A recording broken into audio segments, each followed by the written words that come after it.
Ladies and gentlemen, August has left us, and August also brought us a couple of vinyl records that I'm going to go through for your faces today. I think we have about 2, 4, 6, 8, 9. I think we have 9 records to go and show you, so let's just get into it. Before we do, just subscribe because it helps support the channel. Leave a like if you enjoyed the video, and let's begin with Logic, with Ultra 85. This is the album that just released of Logic, and I am incredibly happy to have this as a pickup. Now, the man did release a couple variants of this record, which I've got a little bit of an opinion of, but the one that we have here and I have opened is this like white splattered blue disc, and honestly this wasn't the disc I was actually expecting to get with this record. The way they advertised it on, I think it was on Get On Down, the way they were advertising it on their site was almost like this beautiful marble blue, and I'm not disappointed with this one at all. I really think this is a beautiful record, but I wasn't expecting it to look like this and have that splatter effect. And if anything, I really like the look that the blue was going for. But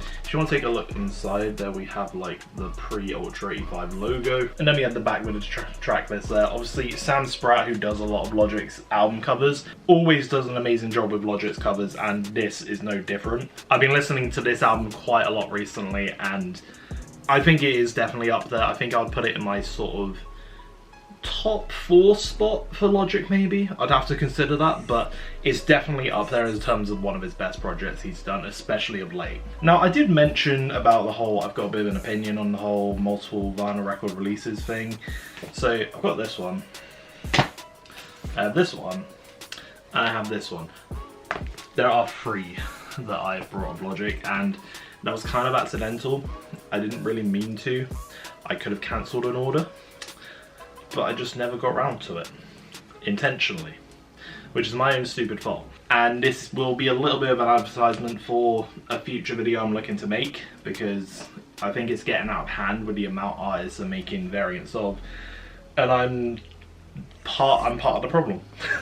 So one of the things I have noticed with this month's haul is there's a really nice black, white and blue theme to it, and once you've seen all the records you'll understand why. But the next one is actually one that literally released 2 days ago when I'm recording this, the Friday previous, and that is Denzel Curry, Kings of the Mischievous South Volume 2, and this one is actually a neon green variant of it.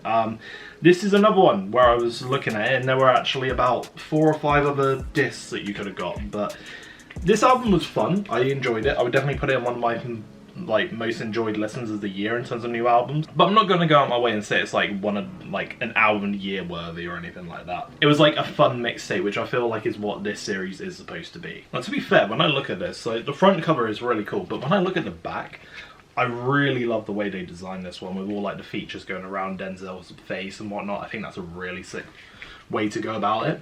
No insert, I don't think. Nope. However, we basically get like one of these picture discs, and I really like the feel of this record as well. Like it's going to be a stupid way to say it, but it feels very papery.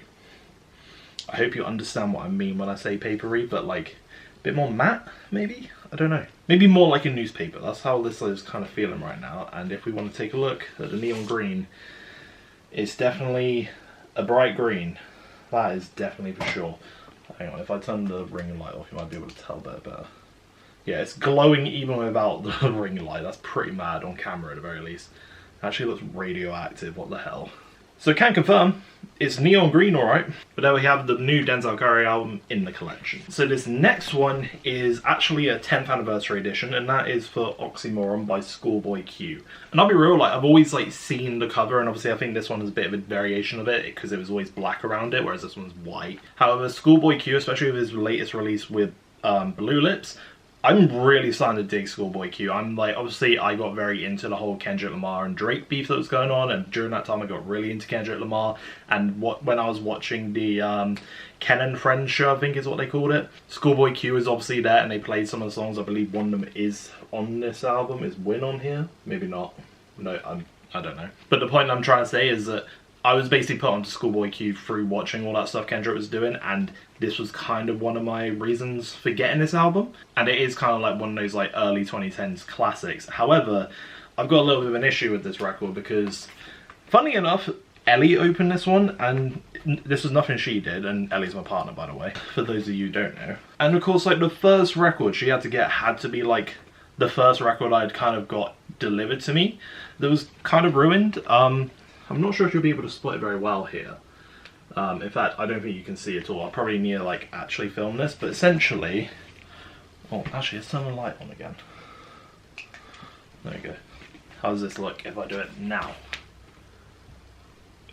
Yeah, you can see it. You literally see right in front of my face there's like some white tears, and also it carries on here as well. Basically, when Ellie went to open this, it was stuck inside, so like you could only open it like this.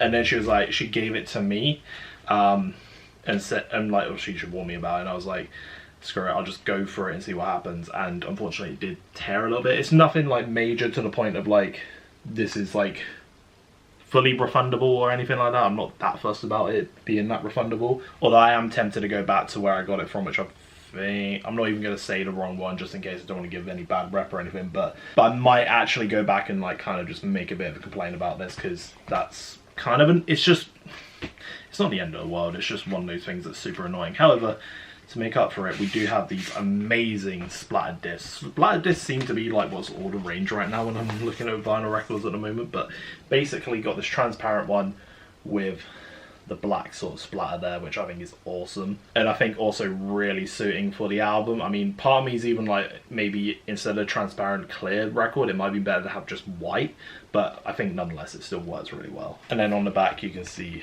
Schoolboy Q with his kid, I'm guessing. I need to look more into the Schoolboy Q lore, if I'm completely honest with you.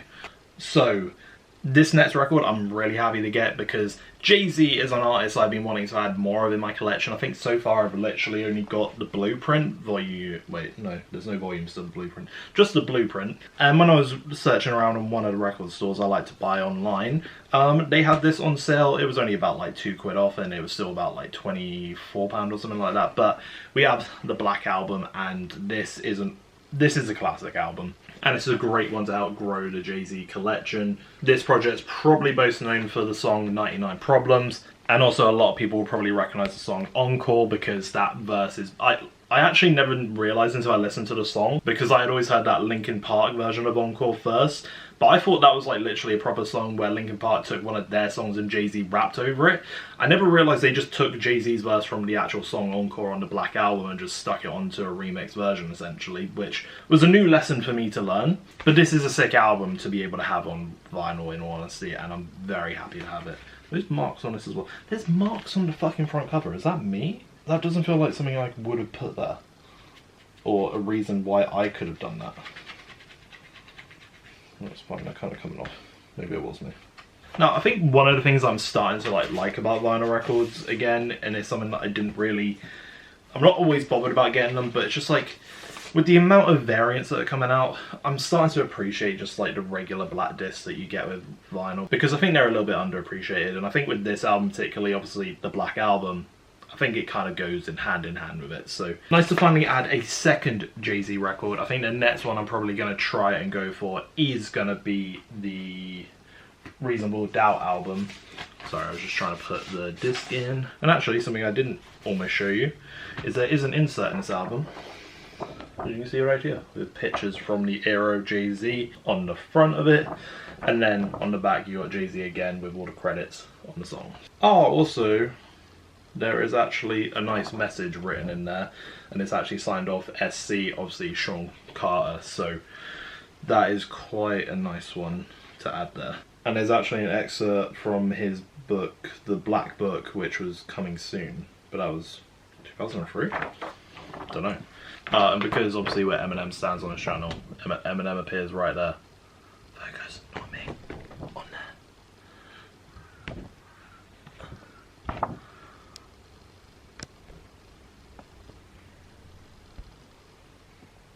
And there he is, right there. I always like when artists put like little thank you messages on these. Like, it just makes like the opening experience of the record a bit more personal, in my opinion, which I always appreciate. So from the Black Album, we are now going to go to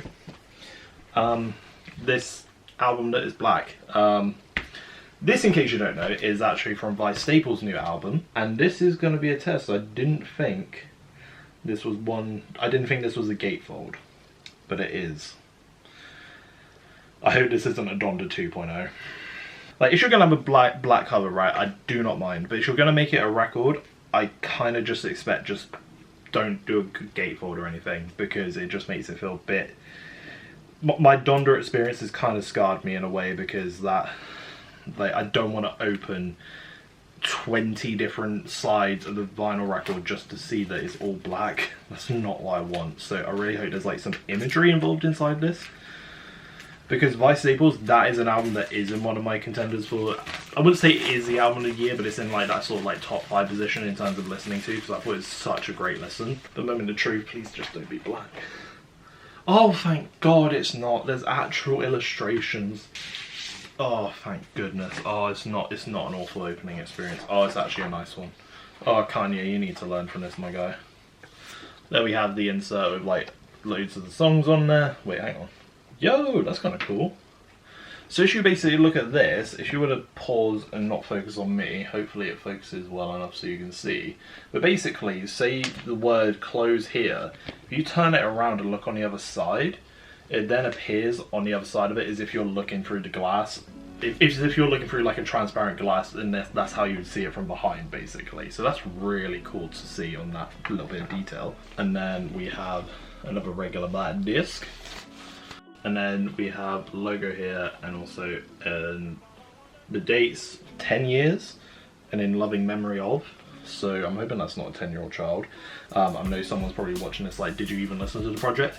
I've listened to it once and I really enjoyed it. I need to go back so I can pick up the story so I can understand what all this is about. So forgive me. Vice Staples is actually probably one of the latest like artists I've just gotten into as well, by the way, and that is with this album. So he's one I'm trying to learn a bit about on the fly. And one album that I've discovered but not listened to, and picked this up because it was a bit of like a old record store day exclusive thing that I found. And actually, excuse me, it's one that I realised I actually picked up in my last video for the Bryson shop that I went to in Cult Hero. I realised it was in there, but I didn't notice what it really was. But this is Victor Von by MF Doom, and it's kind of like, I believe it's almost like taking off the mask in a way. Like, I literally haven't listened to this one, so I couldn't really tell you what it's about, but this is a Record Store Day exclusive for 2022, surprisingly. And I'm really excited to give this a listen. I'm going to listen to it on my record player for the first time. There's not like a limited edition thing about it, but again, I'm getting more appreciative of these. But I think it's kind of like, this is just like one of those super exclusive records that sort of came out, and like, I'm really starting to find like, I'm like getting into my MF Doom era. So is it cringe to say era now? I feel like it's too associated with Taylor, and it feels kind of icky to say era. But I'm starting to go through an MF Doom phase, so I feel like this was just one that I was starting to pick up. I think this now makes it my 3rd or 4th MF Doom vinyl, so again, happy to build the collection a bit more. And the final record that I kind of feel like is going to catch you guys off guard a little bit, and that is actually Iron Maiden, Seventh Son of a Seventh Son. This is obviously a heavy metal album, and I've sort of spoken about like in videos and probably live streams and points in the past where I've kind of like mentioned my heavy metal phase, or when I was first getting into vinyl collecting, it was kind of like coming out of it. Stuff like that you may have heard within videos or picked up on. But one of the things I've never really had a chance to talk about, and this will be the chance I get to talk about it, is how I got into like just enjoying music. And this is basically it. This was essentially the album my dad gave me to kind of like introduce me to heavy metal. And from there it kind of just snowballed, because it went from me listening to this album to me listening to Jay-Z right now. Like, if I never was really introduced to music and like the way you could listen to it, and given this album like as a CD, I believe it was, from my dad, he like basically just gave me his. If it wasn't for this album, Seventh Son of a Seventh Son, I don't know how, like obviously I would have just come across my own music that I would have enjoyed anyway, but like I don't think I would have had the love for it if my dad hadn't done that for me and given me this album to listen to. So for that reason, this album kind of like holds like a special meaning to me. And I was basically just like kind of scouring like what records are coming out and whatnot, and I saw Iron Maiden were releasing a bunch of like their old albums and like repressing them. And then when I saw that this one was part of that list, I kind of thought maybe I should get it. And I am gonna like at some point just give this a re-listen, and it probably is gonna bring back a lot of memories from that time period. I did kind of have a moment of going, oh, what if I just like get a couple of the other Iron Maiden ones? But honestly, I'm just not into heavy metal as I once was. Like occasionally, the only time I would really listen to heavy metal, and it's been a while since I've done this, but it would be in the gym. Nowadays, I don't really find a want to listen to it, which is why I didn't really feel the need to like go ahead and like buy a bunch of random Iron Maiden records. Like, as much as I do have like memories associated with them, I feel like this is the one I have the most memories of, for the reason I sort of like gave to you. And like at the time it would be an 11, or yeah, no, I think 11's about right actually, pretty spot on. And I was kind of like reading the description of this album, and it's completely not what I remember in terms of the story of it. I'd be surprised if I even knew at the time that there was a story associated with this album. I just remember enjoying the songs more than anything. But the story of this album is a pretty cool one, and definitely one I recommend you go and listen to if you're interested, especially if you are into heavy metal. If you're into heavy metal, Iron Maiden's like step one of how you get into heavy metal, in my opinion. Like, I would probably class Iron Maiden, people may disagree with me, I would probably say Iron Maiden is to heavy metal what Eminem is to rap in terms of like getting people to listen and into the genre and being that kind of gateway. But yeah, I kind of want to like get this more for the memories and whatnot, and I'm glad to have it. And that was like a little tangent of a ramble to sort of like go through there, but I will open it and just see what's in there. So we take a look inside, we'll find ourselves with the inside of it. Obviously Eddie is like the giant theme of Iron Maiden, or like their mascot. So you got him there on one side. Got this pretty colourful purple, which to me doesn't really suit the vibe of the album, but it's a choice. And then if we take it out, we are left with the disc for Seventh Son of a Seventh Son, which I don't know how to describe this, but this feels like a really thick, chunky disc, which is kind of interesting. But I kind of like it, just in case you didn't get that good look. There you have it there. But yeah, I think like when I was younger, I didn't realize the story behind this, and when I was reading like the blurb for it on recordstore.com, I think it was, it kind of took me aback a bit. I can't remember it exactly off the top of my head, but it's basically like someone has, like, I think the prophecy comes live and he has to like commit suicide to help his like tribe or something like that. I think it's something along those lines. It's one of those where it's like you sort of like listen to it when you're younger, and then when you're older you kind of like you realize the context behind it. And I mean, kind of linking to that, I think obviously Seventh Son of the Seventh Son is like the main song on this, but I think Only the Good Die Young, that's a song I remember quite vividly and really enjoyed that as a song. So yeah, glad to be able to give this album a spot in my collection. And there we have every record that I got in the month of August. Yeah, pretty decent haul this month, very happy with it. And yeah, so let me know what you thought of my pickups, and let me know as well what pickups you got, because I'll be interested to know. Quick reminder as well before I let you go, there is now a Discord, so basically if you have a Discord account and you want to join a community that talks about vinyl records, music, and just collecting CDs, whatever it is, you're welcome to join it. There's a link to it in the description. I'm doing a bit of a limited time thing where it's like anyone who joins in basically the first month of the Discord being live, you'll be given like an exclusive role. Doesn't really give you anything right now, it's just kind of that like thing where you can be like, oh cool, I'm like an OG member or whatever. However, I am playing around with the idea of maybe if I can get the channel kind of like in a state where it feels like it's properly like being produced, I might try and do some incentives and whatnot, so you guys may get stuff a bit further in the future. So make sure to join if you don't want to miss out on that. And if you haven't subscribed yet, make sure to hit it, because what you're doing already watching this far in and not subscribing, and also leave a like. Anyway, I've been Oliver Stallman. I'll see you in the next one. Take care.